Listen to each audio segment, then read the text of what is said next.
If you're paying attention, you often get a lot of pre-attack cues from an armed robber.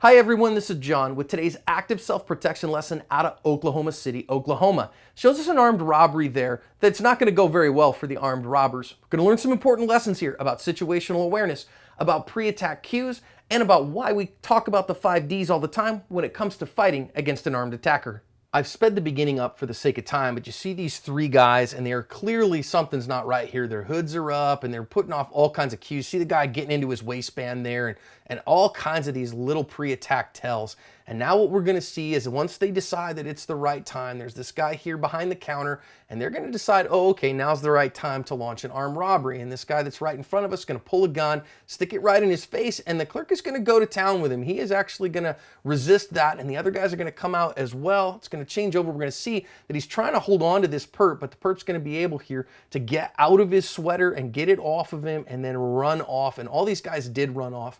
So let's go back and learn some lessons here. There are 8 of them on our website, links in the description. But let's talk about some of the most important ones here. And the first one is these pre-attack cues, these tells that these guys are doing. You can see him monkeying with his gun. You see him touching their face, making sure their faces are hidden. These are all tells that you have to pay attention to in the pre-attack phase so that you can put yourself in a better position to defend yourself. Next, when he decides to launch the attack, you see him stick his gun right in the face of his intended victim.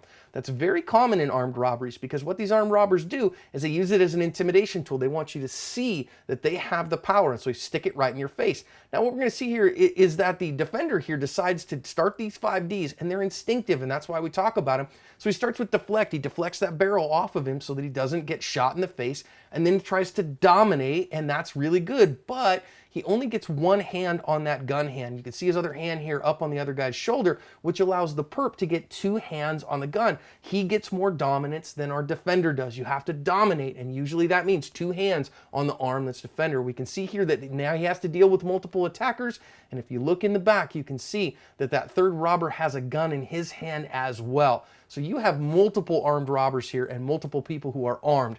Now, what we're going to see as well, you can notice that this perp has got back control of the gun, and so this clerk honestly got lucky. He had chosen to defend himself. I honor him for that, but the only reason that he lived through it is because these guys didn't want to shoot him. So if you're going to defend yourself against armed robbers, make sure that you've practiced and trained those 5 Ds so that you know how to disarm one of them and watch those multiple attackers, because otherwise luck is all you got if you're going to cover your asp.